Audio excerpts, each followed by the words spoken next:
Welcome to Legacy Cast, your source for hearing from top influencers, industry experts, and successful business owners who are telling their unique story about life, values, goals, business strategies, and the various causes they are so passionate about.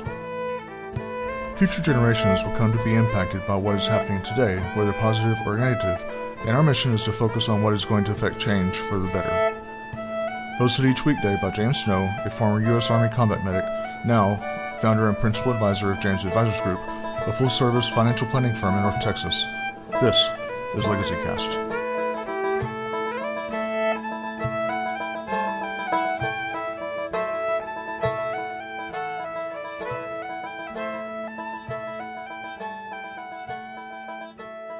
Welcome, Legacy Cast listeners. This is your host, James Snow, coming to you from North Texas here in my lovely Legacy Cast bunker. Trying to stay cool in Texas because we're roasting at this time of year. I have a guest with me here, Mike Baker, and Mike's a retired Army National Guard gentleman, and now has gone into different directions that are very interesting, I think. And so I certainly enjoy and appreciate him coming on the program today to talk about what he's doing in his world that's going to build on his idea of having a legacy, and really what legacy means to him and for his family, for his community. So without further ado, Mike, thanks for coming on the program. Thank you. I appreciate you having me on here very much so. Yeah, and Mike was telling me just beforehand, he was speaking about his podcast, because he also does have a podcast he's got going, the Sedated Man. And so maybe give us a minute and tell us about what that is. Well, basically, the Sedated Man, the podcast, is about covering the issues for Christian men, and we're pretty specific. It's all Christian men, but really Christian men who are married or remarried, who are between 35 and 55, because that's generally where we really see the issues. Who are beat down by society.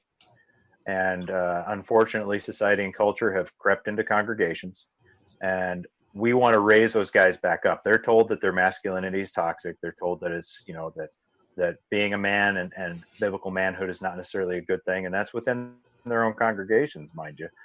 And so they begin to sedate, and sedation can be like we were talking about before. It can be alcohol or pornography or drugs, but it can be food.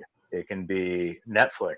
It can be sports, high school sports, whatever they can use to disappear and not feel basically completely worthless, because the culture that's creeping in now is telling them that their biblical manhood is no longer acceptable. And unfortunately, a lot of men are stepping down, feeling the weight that society's putting on them.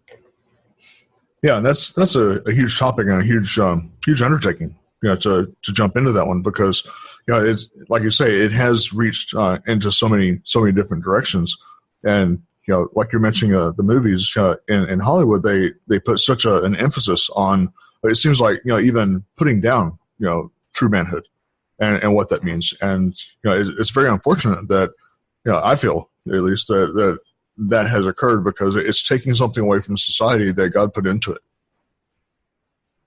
Yeah, no, I would totally agree. Yeah, I mean, it's a lot. Satan he's not a dummy. He knows what he's doing.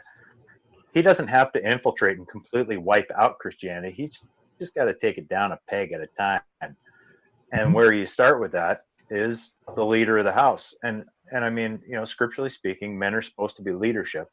And if I can say it for a second, it's funny. Nobody ever questions when you go to a business. Like, say you go to a car dealership, you're dealing with a salesman, that the salesman has a boss. Nobody ever questions that. But when it comes to the household, it's set up very much like a business.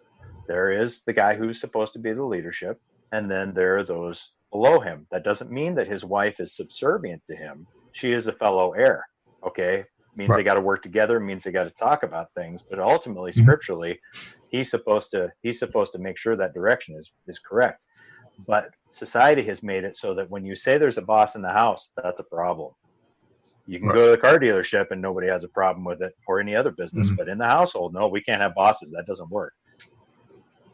Yeah, and that completely undermines the family unit, which then in turn starts to undermine society, because as we've seen, fatherless households are part of what is degrading so many inner cities and many areas across the country, that they have a single parent household, which in some cases can't be avoided, but in those cases where it could have been, if the man had not stepped out of his seat and stepped away from the family, all the things that fell apart afterwards could have been avoided. Oh yeah, I mean, people wonder why. Oh, sorry. People wonder why. I should say, guys my age. A lot of people my age have a problem with younger people now, and I mean, there's always been those age gaps where something they do annoys somebody older. But I really think the dividing line right now between older men and younger boys is so many men have stepped out of the home, just like you said. Whether they still live there or not's irrelevant. They've either mentally or physically stepped out of the home, and people don't realize that leadership isn't something you just are born with. Leadership is taught, and it's taught from father to son typically. Okay. Correct. Or in some cases mentor to mentee, but primarily father to son. And if the fathers aren't exhibiting and practicing leadership, the sons have no role model to find. And you shouldn't wonder why, when you ask a kid if you ask a young man now what he wants to do when he gets older, if he wants to go to college, what he wants to do, he doesn't know. He has no idea. Right. And it's like an epidemic now. I meet more kids who have no idea what they want to do than I've ever seen in my entire life. Mm-hmm. That's true, and it's like you mentioned the term epidemic. It's at epidemic proportions here in this country, because we've allowed this to happen, and kind of to rein back in towards the concept of legacies is what greater legacy do you have than what you pass to your children? Because that's one of the things that God put us on this earth for, is to be part of something bigger, and we were told, to be fruitful and multiply.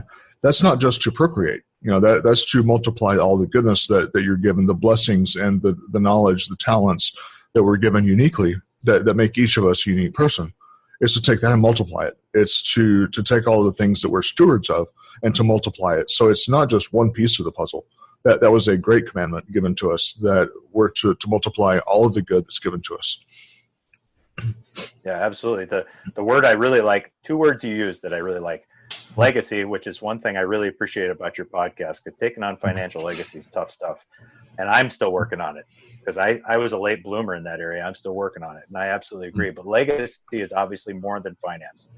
Legacy is leadership in your sons. Legacy is morals and ethics through your family. Legacy is huge. I used to think when I was younger that if my kids remember me and my grandkids remember me, then I've done well. But within the last, I'd say, year, I kind of had my own epiphany, kind of my aha moment. If only my kids and my grandkids remember me, really, I failed. Right. Because I see such a need for leadership in their lives. I am obligated, morally and ethically obligated, and obligated by Scripture, to make sure that my legacy lasts long past my grandkids. And my grandkids will be obligated to make sure their legacy lasts long beyond their grandkids. And so in that respect, legacy is huge in Scripture. The second word I really like there is unique. Society wants men and women to be equal.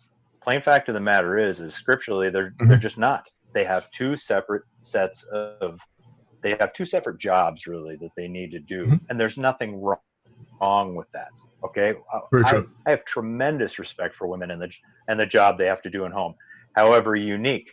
Once you make everybody the same, nobody's unique any longer. And really that's what society is pushing towards, is if you remove uniqueness from the Christian household, then really you've removed the soul of Christianity. No, that's very true. And it's a good point that you're making, because when you take away the uniqueness, then you've also taken away the value of each individual. Because if you're just like everybody else, then you have nothing special to you. And if you're not special, then you're just a number. And once you start down that road, then you completely undergirded everything that's good in the world, because uniqueness is what was creation. I mean, creation was made to be unique. So it's completely undergirding, the entire essence. Absolutely. Absolutely. You are absolutely correct. So you were kind of touching slightly on it.